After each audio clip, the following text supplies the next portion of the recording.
오늘은 우리가 보내고 있는 성령 강림절기의 12번째 주일이자 또 8월의 마지막 주일이기도 합니다. 이제 우리도 함께 마음을 정돈하시고 자리에서 일어나셔서 조용히 기도하시며 예배로 나아가시겠습니다.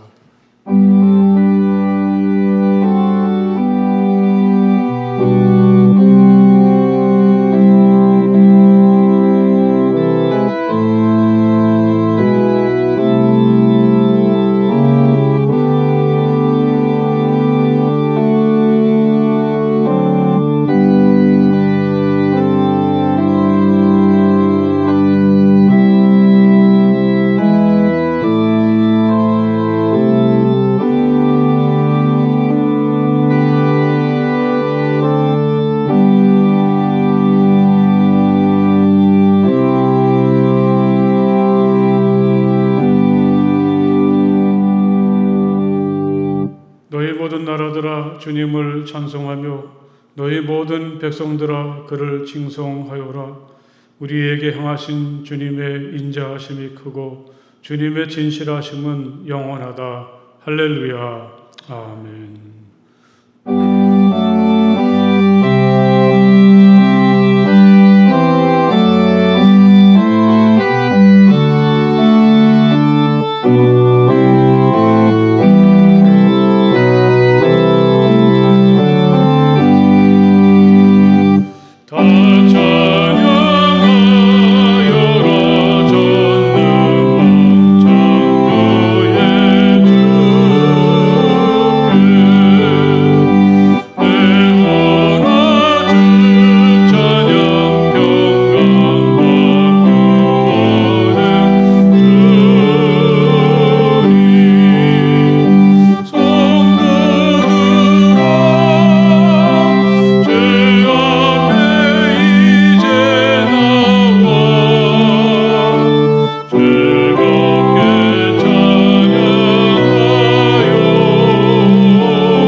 우리에게 새로운 마음을 주시며 다시 일어서게 하시는 하나님을 찬양합니다.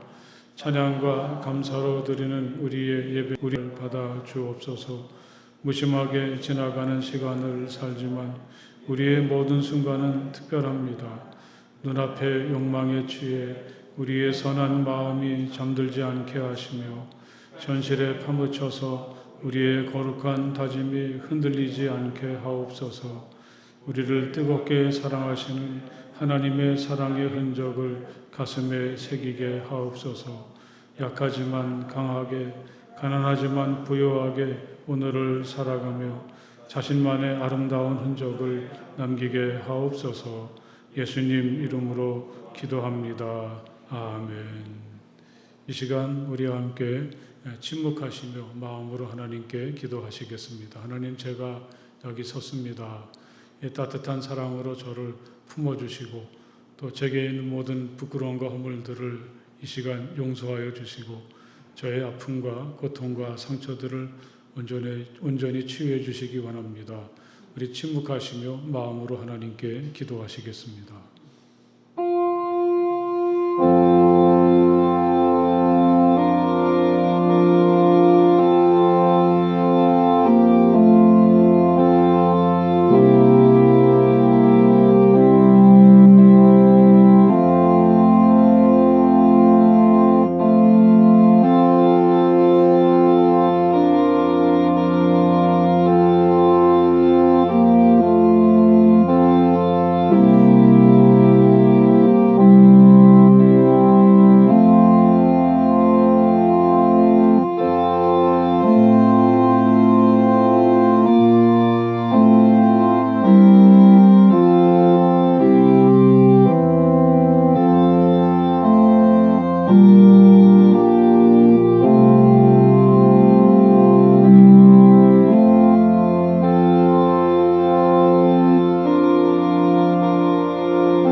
주님 안에서 항상 기뻐하십시오. 다시 말합니다. 기뻐하십시오.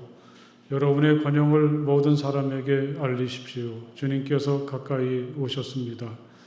아무것도 염려하지 말고 모든 일을 오직 기도와 간구로 하고 여러분이 바라는 것을 감사하는 마음으로 하나님께 아뢰십시오.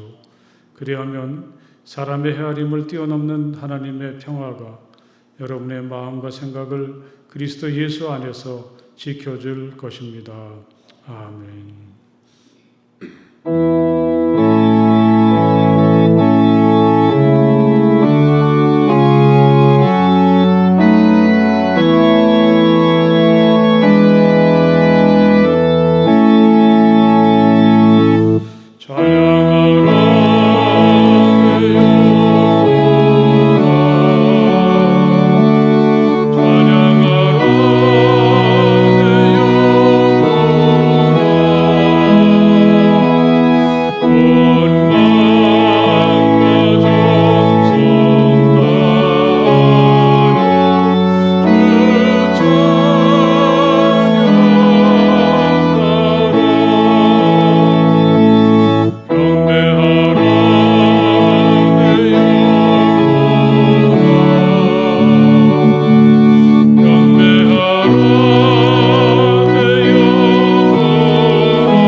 자리에 앉으십시오.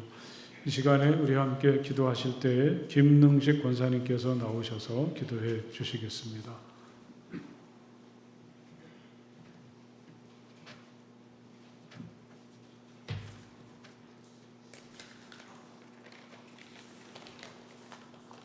사랑과 은혜와 자비가 풍성하신 하나님 아버지, 삼복 더위와 장마 그리고 폭우 속에서도 저희들의 삶과 건강을 지켜주시고 이 시간 발걸음을 주님 앞으로 인도하셔서 온 마음과 정성을 다하여 예배드리게 허락하신 주님께 감사와 찬송을 드립니다. 주님, 지난 날을 되돌아볼 때 주님의 사랑과 은혜에 만족하기보다는 세상 물질에 마음을 두고 살아온 저희를 용서하여 주시고 이 시간 새롭게 변화되어 주님의 참된 일꾼, 참된 자녀가 되게 하옵소서. 또한 우리나라와 온 세계는 질병과 기후변화로 인하여 힘들어하고 있습니다. 무고한 희생이 없도록 우리를 불쌍히 여겨주옵소서. 이곳에 아름다운 주님의 몸된 교회 성함 감개를 세우시고 섬기게 하심을 감사합니다. 주님의 영광만을 위하고 빛과 소금의 역할을 잘 감당하여 칭찬받는 교회 되도록 축복하여 주옵소서. 이 시간 주님의 말씀을 증거하시는 목사님을 축복하여 주시고 영육 간의 건강함을 주옵소서. 말씀이 선포될 때 우리의 심령이 변화되어 헌신과 순종을 다짐하는 은혜의 시간이 되게 하여 주옵소서. 우리의 형편과 저지를 잘 아시는 주님, 우리의 기도를 들어주시고 응답하시소. 세상에 나아가 믿음으로 승리하는 저희 모두가 되게 하시옵소서. 우리의 소망 되시는 예수 그리스도 이름으로 기도드렸습니다. 아멘. 이 가을이 지나고 또 차가운 겨울이 다가오면 또 우리는 뜨거웠던 여름이 다시 그리워지겠죠. 이 삶이란 그런 것 같습니다. 오늘을 만족하고 감사하고 즐겁게 맞이할 이유는 그다지 많지 않죠. 이 더우면 더운 대로, 이 추우면 추운 대로 우리는 여기 아닌 다른 세상을 그리워하고 삽니다. 언젠가 지금은 세상을 떠나신 소설가 이청준 선생이 신작을 발표했었는데 이 장례에 대한 소설이었습니다. 할머니가 돌아가시고서부터 시작하는 장례 여정을 소상하게 이야기로 풀어갔습니다. 그런데 어울리지 않게 그 소설의 제목은 축제였습니다. 사랑하는 가족을 떠나보내는 시간을 어떻게 축제라고 할 수 있을까요? 잘 받아들여지지 않습니다. 하지만 그런 시간도 없지 않습니까? 부모님이나 집안 가족들의 장례를 치러보신 분들은 아마 공감하실 거라고 여겨지는데요. 각지에 흩어져 있던 사촌 형제들이라든지 가족들 또 집안의 어른들이 그렇게 많이 모이는 경우는 별로 없지 않습니까? 또 모여도 잠깐 있다가 밥 한 그릇 훌렁 먹고 흩어지는 게 아니라 짧게는 한나절, 어떤 경우에는 하룻밤을 함께 보내기도 하고 심지어는 장례식 내내 함께 머물기도 하죠. 언젠가 저희 신학교 동기의 아버지가 돌아가셔서 조문을 하러 갔더니 1년에 한두 번씩 공식적으로 모이는 모임보다 훨씬 더 많은 친구들이 모였습니다. 그래서 함께했던 친구 하나가 우리 그 모임을, 정기 모임을 누구 아버지가 돌아가시면 그때 그 자리에서 갖자, 그렇게 농담을 하기도 했었습니다. 사랑하는 분을 영원히 떠나보내야 하는 장례식이 담고 있는 이 근원적인 슬픔도 있지만 그 이면에는 보고 싶었던 가족들이나 친구들을 만나고 또 서로 위로하고 격려하는 자리가 이 장례식이라고 생각해 보면 그건 또 슬픔 가운데 감추어진 기쁨이나 반가움과 위로가 넘치는 아주 특별한 축제라고도 할 수 있을 것입니다. 이렇게 사랑하는 분을 떠나보내는 슬픔의 시간조차 축제로 받아들일 수 있다면 여러분, 우리의 삶 속에서 축제가 아닌 부분, 축제가 아닌 시간이 또 어디 있겠습니까? 이 뜨거웠던 여름에도 여기저기서 많은 축제들이 벌어졌고 이제 가을이 되면 이 나라의 구석구석에서 온갖 축제들이 시작되겠죠. 어떤 경우에는 전혀 축제 같지 않은 데다가 축제라는 간판을 붙여가면서 사람을 끌어들이기도 합니다. 중요한 것은 꼭 이렇게 축제라는 말을 붙이지 않더라도 우리가 살고 있는 삶은 이미 축제가 아닙니까? 새로울 것 없는 우리네 삶에 대한 이런 놀라운 생각을 일깨워 주신 분이 바로 예수 그리스도이시죠. 오늘 우리가 나누는 이 하나님의 말씀이 다름 아닌 잔치 또는 축제에 대한 이야기입니다. 어느 안식일에 예수께서 바리새파 사람의 지도자들 가운데 어떤 사람의 집에 들어가셨는데 1절에서 이렇게 지금 우리가 말씀을 읽었던 이 자리가 어떤 것인지 소개하고 있죠. 예수님께서 이 바리새파 사람의 어떤 지도자가 베푼 잔치에 참여했을 때 일어난 일이라는 것을 말해주죠. 그 자리에서는 예수님께서 마침 안식일인데도 수정병 환자를 고쳐주셔서 이 바리새파 사람들과 갈등을 일으키기도 하셨지만 어쨌든 잔치는 잔치였습니다. 그런데 오늘 읽은 말씀의 뒷부분, 바로 뒤 15절의 말씀을 보면 이런 대목이 있습니다. 함께 잔치를 먹고 있던 사람 가운데 하나가 이 말씀을 듣고서 예수께 말하였다. 하나님 나라에서 음식을 먹는 사람은 복이 있습니다. 아마 그 사람은 이 잔치에 초대를 받아서 음식을 먹다 보니까 또 혹시 예수가 그 자리에 계셔서 더 그랬을 것인데 불현듯 여기가 하나님 나라 잔치였으면 얼마나 좋을까 그런 생각을 한 것 같습니다. 이 유대인들에게는 하늘나라의 잔치에 대한 강한 희망이 있었습니다. 그 대표적인 부분이 이사야서 25장인데 거기에 말씀을 읽어보면 6절에 만군의 주님께서 이 세상 모든 민족을 여기 시온산으로 부르셔서 풍성한 잔치를 베푸실 것이다. 기름진 것과 오래된 포도주, 제일 좋은 살코기와 잘 익은 포도주로 잔치를 베푸실 것이다. 이사야는 이렇게 종말에 이루어질 하나님 나라를 이 잔치에다가 비유했는데 이 잔치는 하나님께서 친히 준비해 주시고 또 사랑하는 하나님의 자녀들을 세상 구석구석에서 초대하셔서 열리는 뜻깊은 자리입니다.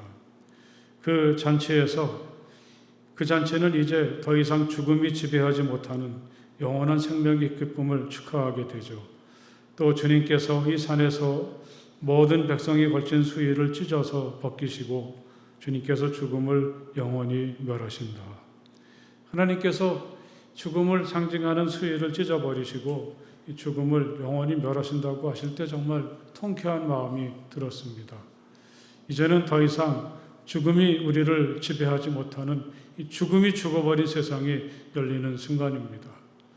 주 하나님께서 모든 사람의 얼굴에서 눈물을 말끔히 닦아주신다. 그의 백성이 온 세상에서 당한 수치를 없애주신다.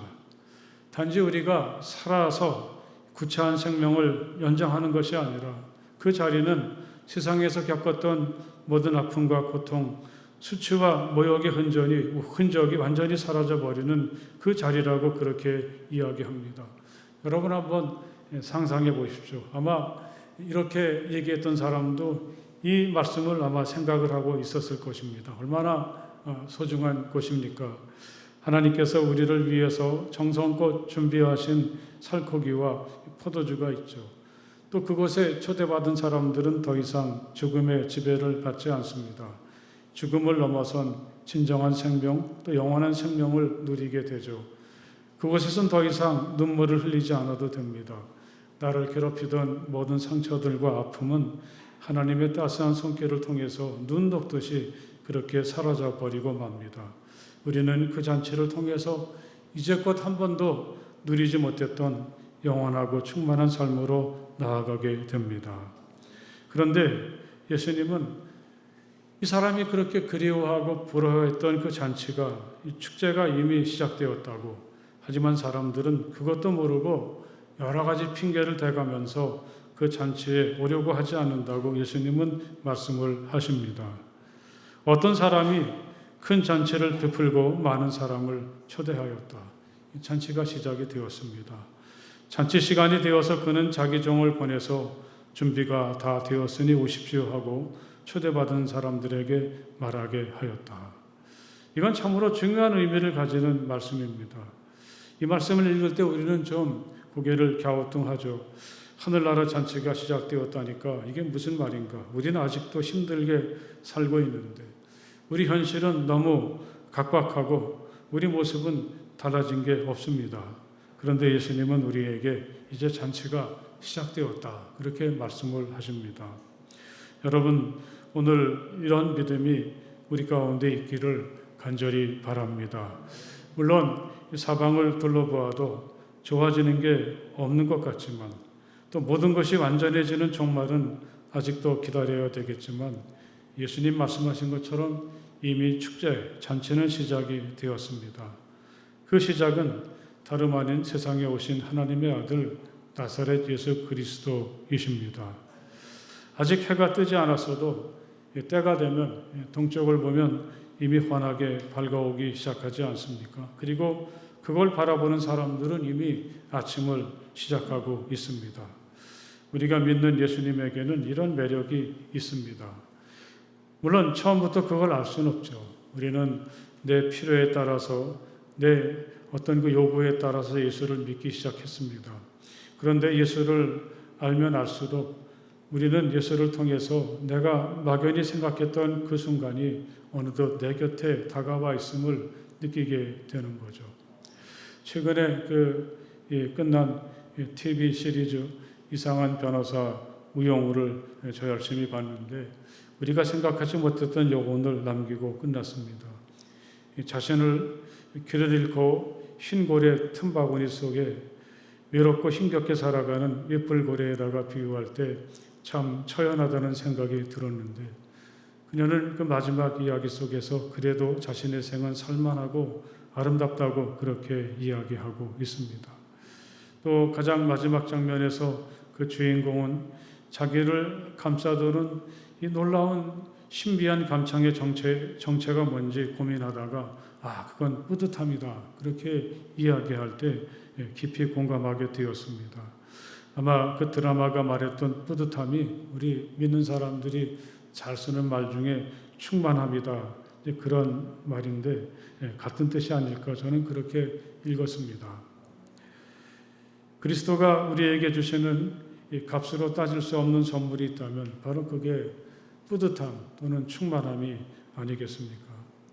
이건 세상의 성공이나 돈으로는 헤아릴 수가 없습니다. 이 세상의 계산법으로는 반드시 플러스가 되어야 행복하겠지만 또 다른 사람보다 내가 앞서야 좋겠지만 예수가 주시는 이 삶의 신비는 마이너스가 되었고 내가 손해를 입었는데 오히려 만족하게 되고 이익과 손해의 계산법으로는 따질 수 없는 그 무엇이 거기에 있다는 사실입니다. 현실은 결코 만만치 않고 나 자신도 항상 흔들리면서 오늘을 살아가지만 그래도 내가 여전히 소중히 여기는 가치를 버리지 않고 있다는 것. 내가 나의 삶을 결코 하찮게 여기지 않고 무엇인가 소중한 것을 추구하려고 한다는 것. 이런 것들을 우리가 깨닫게 될 때 우리는 이전에 내가 알지 못했던 어떤 능력 속에서 지금 내가 살아가고 있다는 사실을 느낄 수가 있게 되고 다른 사람들과 같은 세상을 살고 있어도 전혀 다른 삶을 살고 있다는 것. 이 바울이 이야기한 것처럼 우리는 땅의 사람이기도 하지만 그러면서도 하늘을 바라보고 갈망하는 하늘에 속한 사람인 것을 공감하게 됩니다. 여러분, 우리가 이 그리스도 예수를 통해서 느끼게 되는 이러한 신비한 생각들, 이런 것들은 바로 우리가 이미 세상을 축제처럼 살고 있는 흔적이라는 것을 주님의 말씀을 통해서 깨닫게 됩니다. 비록 나 자신이 흰고래 틈바구니에서 불안하고 외롭더라도 그래도 자신의 삶을 살만하다고 아름답다고 말할 수 있다면 비록 내게 주어진 것이 없더라도 그리스도 예수를 통해서 내 마음 가득히 충만하게 채워지는 뿌듯함이 있다면 이건 말씀드렸던 것처럼 예수님을 통해서 내가 예수를 따르고 있다고 느껴질 때 와지는 것인데 우리가 그리스도를 통해서 누리는 이러한 신비한 감정들은 현실은 바뀌지 않았지만 축제는 이미 시작되었고 나는 이미 그 축제를 즐기는 사람이라는 것을 일깨워주고 있습니다. 여러분, 이것은 참으로 중요한 이야기입니다. 결국 예수님의 오심을 통해서 그 예수가 내 마음에 오심을 통해서 축제는 이미 시작이 되었습니다. 여러분, 우리들 모두는 자신에게 주어진 삶을 마음껏 즐기도록 축제에 초대받은 사람이라는 것을 늘 기억하시기를 간절히 바랍니다. 삶은 하나의 노래, 그것을 노래 부르라. 삶은 하나의 놀이, 그것을 즐기라. 삶은 하나의 도전, 그것과 마주하라. 삶은 하나의 꿈, 그것을 실현하라. 삶은 하나의 희생, 그것을 제공하라. 삶은 곧 사랑, 그것을 나누라. 누군가는 삶을 이렇게 우리에게 소개합니다. 우리네 삶이라는 것은 노래고 또 놀이이고 도전이고 꿈이고 또 그건 희생이고 사랑이라고 말하는데 이 대목을 이렇게 읽다 보니까 여기에서 문득 생각나는 사람이 바로 나사렛 예수 그리스도입니다. 예수님이 하늘 영광을 버리시고 세상에 오셔서 사랑을 위해서 꿈을 위해서 도전하시고 기꺼이 감당하셨던 십자가를 지신 예수 그리스도를 한번 생각해 보십시오. 이 예수가 시작하신 하늘나라의 축제는 기름진 음식을 잔뜩 쌓아놓고 끼리끼리 몇 사람끼리만 모여서 어울리는 그런 잔치가 아닙니다. 이 축제는 세상 가운데서 하나님의 사랑을 실현하는 것이고 하나님이 부여하신 거룩한 꿈을 품고 거기에 진지하게 도전하는 일입니다.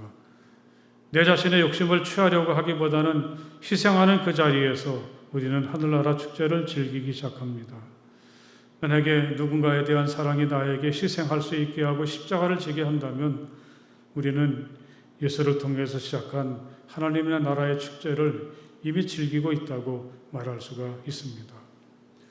오늘 우리가 함께 읽은 말씀은 이런 관점에서 읽어보니까 아주 역동적이고 더욱더 실감이 났습니다. 이 말씀을 간단히 말하면 이 앞부분에서는 내가 잔치에 초대를 받았을 때 가장 낮은 자리를 찾아가라, 이렇게 예수님이 권면하시는 거죠. 처음부터 높은 자리에 앉았다가 너보다 높은 사람이 와서 그 사람에게 자리를 양보해 주게 된다면 얼마나 창피하겠는가. 반대로 내가 낮은 자리에 앉아 있는데 죄인이 와서 높은 자리에 오르시라고 한다면 또 그건 얼마나 폼나는 일이겠는가. 그러니 낮은 자리에 앉아라. 이 잔치에 초대받았을 때 처세술을 예수님이 가르쳐 주시는 하나의 팁으로도 읽을 수가 있겠죠. 예수님은 이미 그런 일이 오늘 이 자리에서 일어나고 있는 것을 보셨습니다. 7절의 말씀을 보니까 예수께서는 초청을 받은 사람들이 윗자리를 골라 잡는 것을 보시고 이렇게 이야기가 시작이 되죠. 예수님이 가만히 보시니까 서로들 높은 자리, 더 중요한 자리를 차지하려고 눈치 싸움이 참 대단합니다. 그런 것을 보신 예수님이 이런 말씀을 하시는 거죠. 내가 누구의 혼인잔치에 초대를 받거든 결코 높은 자리에 앉지 말아라. 예수님 보시기엔 참 딱한 일입니다. 자리가 뭐 그렇게 대단한 거라고. 그들은 그 자리에서도 누가 좋은 자리에 앉는가 이걸 따지고 있으니까 이 잔치가 즐거울 수가 없는 거죠. 이 잔치가 주는 즐거움이 자리 싸움하고 서로 눈치 보다가 다 사라지게 되었습니다. 여러분이 사실은 이 잔치에 초대만 받아도 기쁘고 좋지 않습니까? 누가 높은 자리를 차지하는가? 나는 저 사람보다 낮은 자리가 주어졌으니 참 기분 나쁘다. 이걸 따지는 것은 참 어리석은 사람이죠. 이걸 따지지 말고 가장 낮은 자리에 앉는 게 즐겁게 축제를 즐길 수 있는 방법이라고 예수님은 우리에게 이야기하십니다. 내가 다른 사람보다 더 높은 자리에 올라가고 싶은 열망, 어쩌면 이건 성공에 대한 열망이기도 하고 이미 그 사람의 생각 속에선 다른 사람들을 경쟁의 대상으로만 생각하고 그 사람을 물리치고 싶어하는 마음을 읽을 수가 있겠습니다. 이 경쟁에서의 승리가 삶의 목적이 되고 이 대단한 성공을 거두어야만 한다고 생각하면 우린 누구도 이 삶을 축제로 받아들일 수가 없습니다. 그런 면에서 예수님께서 가장 낮은 자리에 앉으라고 하실 때 여기에는 승리가 아니라 상생, 성공이 아닌 모든 사람을 존중하는 마음이 담겨 있다고 하겠습니다. 우리가 경쟁에서 이기려고 하는 열망에서 벗어날 때, 또 성공에 대한 집착을 버리고 모든 것을 하나님의 섭리와 인도하심에 맡길 때 우리는 바로 오늘이란 시간에 이 자리에서 열리는 하늘나라의 축제에 참여한 사람이고 그걸 즐길 수가 있게 되는 것이 아니겠습니까? 만약에 우리가 다른 사람을 경쟁자로 대하고 그를 물리치려던 마음을 버리고 그를 존중할 때, 그의 성공을 빌어주고 나보다 그를 높여주려고 할 때 어떻겠습니까? 이미 우리는 인생이란 축제를 마음껏 즐기는 사람이 되고 또 나와 경쟁했던 그 사람조차도 축제로 초대할 수가 있게 된다는 거죠. 저는 그런 엉뚱한 상상을 한번 해보았습니다. 아마 예수님이 하늘 영광을 버리시고 이 세상을 찾아오신 이유가 바로 여기 있을 것이다. 예수님께서 우리와 똑같은 사람이 되셨기 때문에 우리는 예수님 덕분에 높아지지 않았습니까? 예수님이 낮아졌어서 우리는 하늘의 영광을 누리는 사람이 되었습니다. 이건 우리에게도 참 놀랍고 신비한 일이지만 예수님에게도 참 즐거운 일이죠. 이건 그냥 제가 상상해 본 건데요. 예전에는 하늘나라가 아버지이신 하나님과 아들이신 예수님 그리고 성령님 그리고 곁에서 시중을 두는 천사들, 그 넓고 광활한 하나님의 나라가 이렇게밖에는 없어서 무척 쓸쓸했는데 이제는 수없이 많은 사람들로 북적거리고 있을 테니까 이렇게 많은 사람들을 십자가를 통해서 하늘나라로 초대해 주셨으니까 예수님이 누리시는 행복과 기쁨은 어떻게 말로 표현할 수가 있겠는가? 높은 자리, 좋은 자리를 다른 사람에게 내어주고 기꺼이 가장 낮은 자리로 내려갈 때 또 다른 사람을 경쟁의 대상이 아니라 삶을 나누는 좋은 친구로 바라보기 시작했을 때 이미 우리는 하늘에서 세상으로 내려오신 예수가 초대하시는 축제를 즐기는 사람이 될 수 있습니다. 또한 나도 예수님처럼 다른 사람들을 하늘나라로 초대할 수가, 그 축제로 초대할 수가 있습니다. 예수님은 또한 잔치를 여는 사람의 입장에서도 말씀을 하시죠. 여러분들이 만약에 어떤 좋은 일이 있어서 식사를 좀 대접하고 싶을 때 떠오르는 사람이 누구입니까? 그런데 예수님은 그런 사람들은 절대로 초대하지 말라고 말씀을 하시죠. 내가 점심이나 만찬을 베풀 때에 내 친구나 내 형제나 부유한 이웃 사람들을 부르지 말아라. 이렇게 되면 너무 난처하지 않습니까? 내 친구나 가족들을 부르지 않는다면 도대체 누구를 불러야 될까? 잔치를 베풀 때에는 가난한 사람들과 지체에 장애가 있는 사람들과 다리 저는 사람들과 눈먼 사람들을 불러라. 이렇게 말씀을 하십니다. 예수님이 너무 좀 심하시다 그런 생각을 하게 되기도 하는데 여기서 예수님이 말씀하시는 것은 베푸는 삶이라, 무조건적으로 베푸는 삶이라, 그렇게 저는 읽어보았습니다. 지금 내가 초대하고 싶은 사람들을 예수님은 초대하지 말라는 까닭이 그 사람들도 너를 초청해서 그만큼 대접해 줄 것이기 때문이라. 그러다 보면 결국은 계산적인 생각이 거기 들어가지 않겠습니까? 그런데 아예 초청했지만 그 보답을 받을 수 없는 사람들을 초대해서 우리가 베풀 때 그건 정말 베푸는 마음이죠. 그리하면 내가 복될 것이다. 그게 행복이다. 주님은 말씀을 하십니다. 그들이 내게 갚을 수 없기 때문이다. 의인들이 부활할 때에 하나님께서 내게 갚아주실 것이다. 그때는 우리가 사람들에게서 받는 어떤 찬사나 또 사람들에게서 받는 대가보다 더 소중하고 귀한 것을 하늘로부터 받아 누릴 수가 있게 된다. 그렇게 말씀을 하십니다. 만약에 우리가 이렇게 세상을 살면서 계산하거나 따지지 않고 그저 베풀고 살려고 한다면 여러분 그런 마음을 우리 속에 주시는 분은 바로 하나님이십니다. 생각해 보십시오. 하나님께서 우리에게 모든 것을 그냥 주시지 않았습니까? 우리가 모든 것을 은혜로 받았다고 생각할 때 우리도 남에게 베풀 수가 있는 거죠. 그래서 우리가 지금 다른 사람들에게 베풀 수 있는 마음을 가지고 있다면 그건 참 소중한 것입니다. 그런 마음을 가진 사람들은 이미 주님으로부터 시작한 하늘나라 축제를 즐기고 있는 사람이기 때문입니다. 나는 너무 많은 것을 그냥 받았다. 땅은 내게 많은 것을 그냥 주었다. 봄에는 젊고 싱싱하게 힘을 주었고 여름에는 엄청난 꽃과 향기의 춤, 밤낮 없는 환상의 축제를 즐겼다. 이제 가지에 달린 열매를 너에게 준다. 남에게 줄 수 있는 이 기쁨도 그냥 받은 것. 땅에서 하늘에서 주위의 모두에게서 나는 너무 많은 것을 그냥 받았다.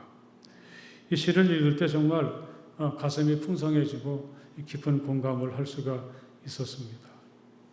지금 내가 누리는 모든 것들이 거저 주어졌다는 것. 나를 지극히 사랑하시는 하나님께서 나에게 은혜로 그냥 주셨다는 것.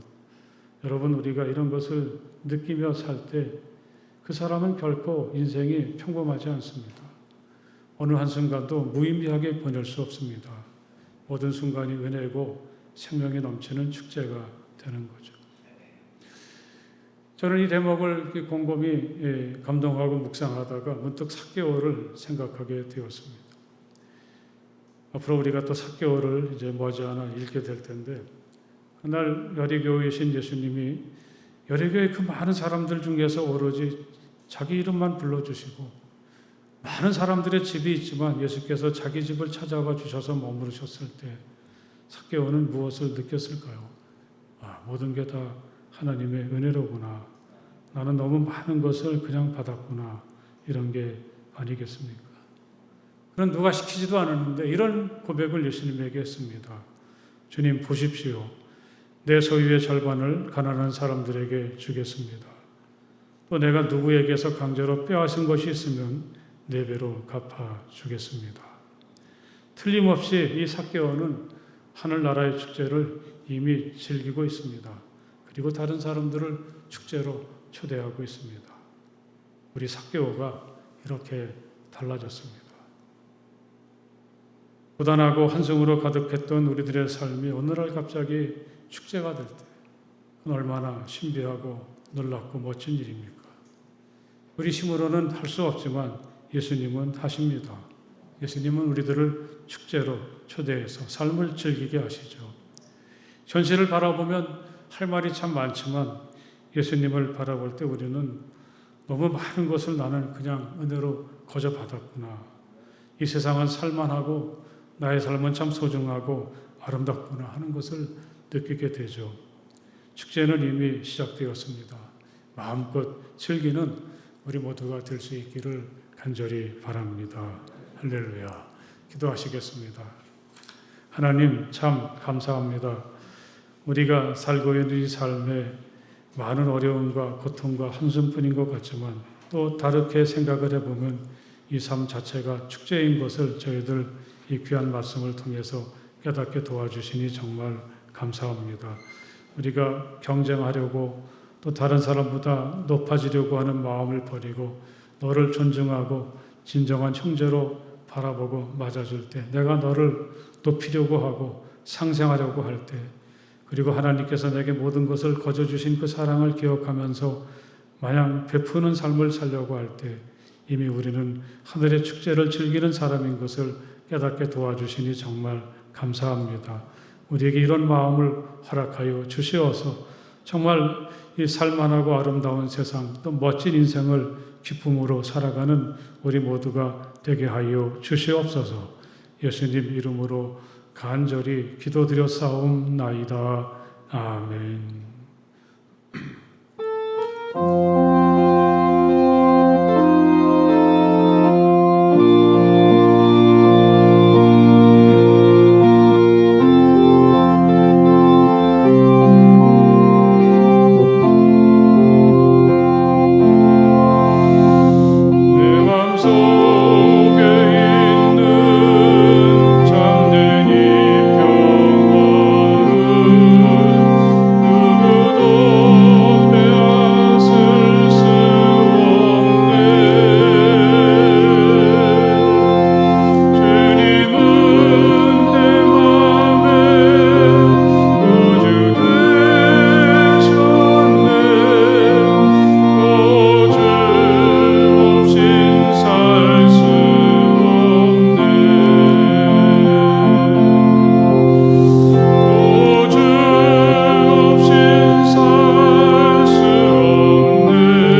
기도의 시간 우리의 정성을 하나님께 드리며 함께 기도하시겠습니다.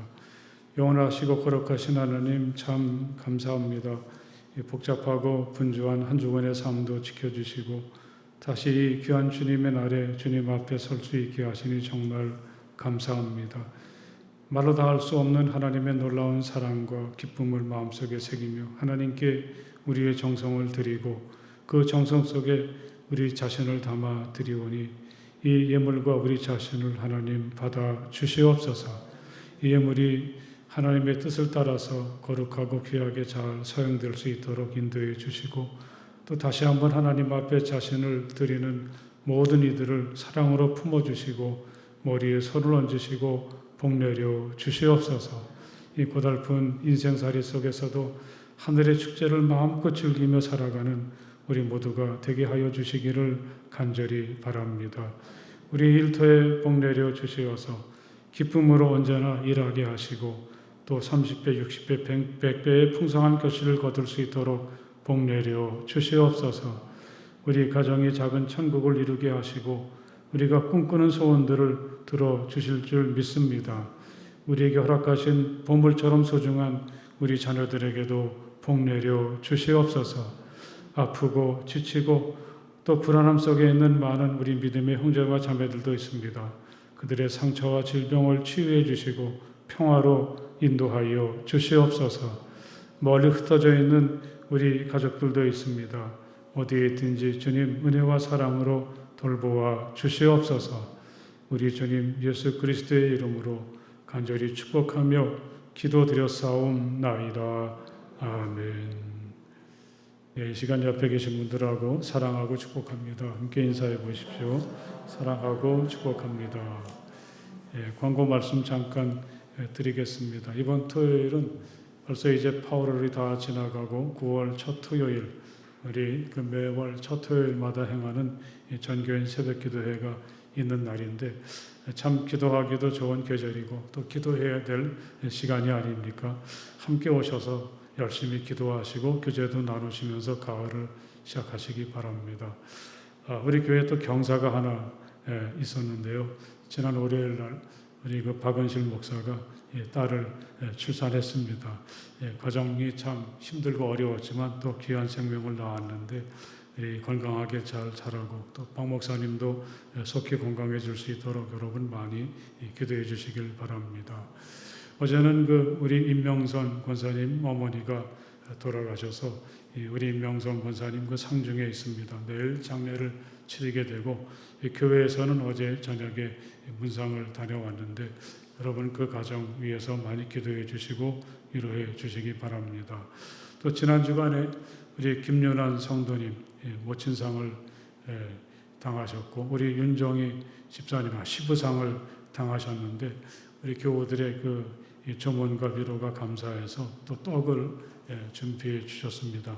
가실 때 하나씩 챙겨가시고 이 귀한 가정을 위해서 많이 축복하시고 기도해 주시기 바랍니다. 우리 함께 자리에서 일어나셔서 저기도문 찬송 함께 찬송을 부르시겠습니다.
이제는 우리 주 예수 그리스도의 그 크신 은혜와 우리 아버지 하나님의 그 넓고 무한하신 사랑하심과 성령 안에서의 거룩한 사귐이 마음을 다해서 기쁨으로 우리 주님을 예배하는 모든 주님의 자녀들 가운데 영원토록 함께하여 주시기를 간절히 축원하옵나이다.